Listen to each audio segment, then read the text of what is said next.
Hey class, hope you had a great first week.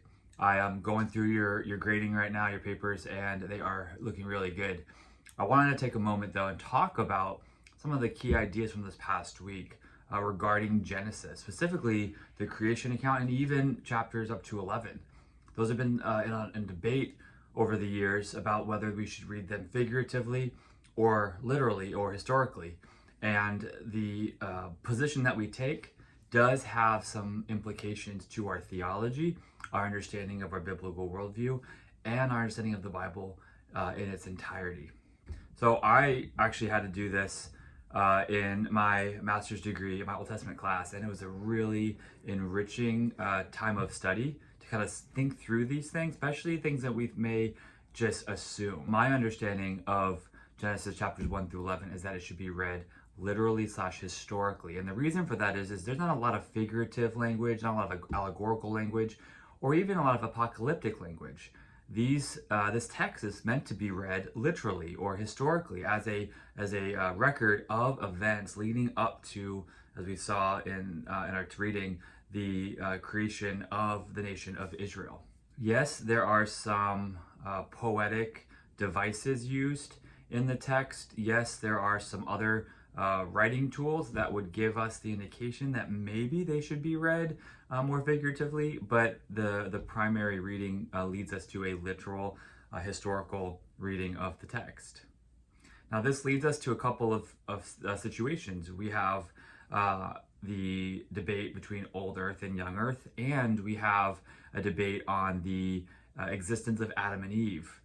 The debate between old earth and young earth, first of all, isn't a primary theological doctrine. So that's important to know because we can have fellowship with people who are on both sides of that spectrum.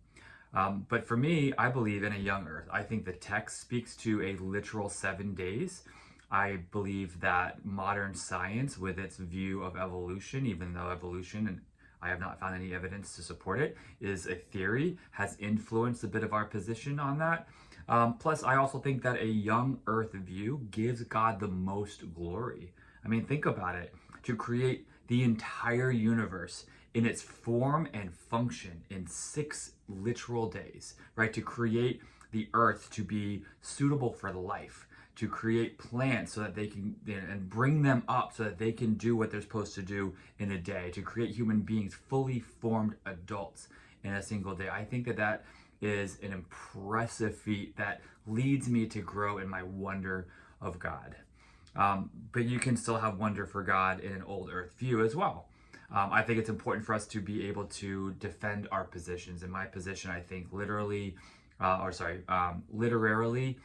scientifically, and even theologically is supported by the text. And the other side of this has to do with Adam and Eve. Right? If Genesis 1 through 3, for example, is to be read figuratively or allegorically, meaning that it's not to be read literally, but as maybe a moral of the story, then it has a deep impact on our understanding of sin and the human condition, right? Because if Adam and Eve were not historical people and they were figurative, then the idea of original sin doesn't really exist. We are born into original sin because we are born into the sin of Adam and Eve, into the curse that they brought into creation. Now, if they were figurative, then we don't have that. And if we don't have original sin, then it leaves open the idea that we could have obtained our own salvation through good works. And Jesus came down the cross, brought salvation to us, which means we then did not have the opportunity or the ability to achieve salvation in our own right. So the idea of original sin is essential to this story and to reading this as a literal events that took place. Additionally, I think that science and genetics is in support of the idea of a literal Adam and Eve, a literal original parents to the human race. And science is showing that all humanity can be traced back down to essentially 2 original parents. Additionally, their historical existence explains the origins of mankind as created beings, right? Not evolutionary mutants. We are made in the image of God, and therefore our existence has its origins in God. This origin explains our relationship to God, our submission to his authority, as well as significance in bringing him glory, what our purpose is in life. So just a few things to be thinking about. I wanted to add to last week's reading. So taking Genesis chapter 1, all the way through chapter 11 seriously is important for our understanding of the Bible, for our understanding of relationship with God, for our theology. Now, there are a lot of things that aren't primary, but there are a lot of things that are important. So hope that's helpful. Look forward to reading the rest of you guys' papers and getting into more of this text. This is great. Let me know if you need anything. I'll be praying for you guys. Please send me any prayer requests that you have.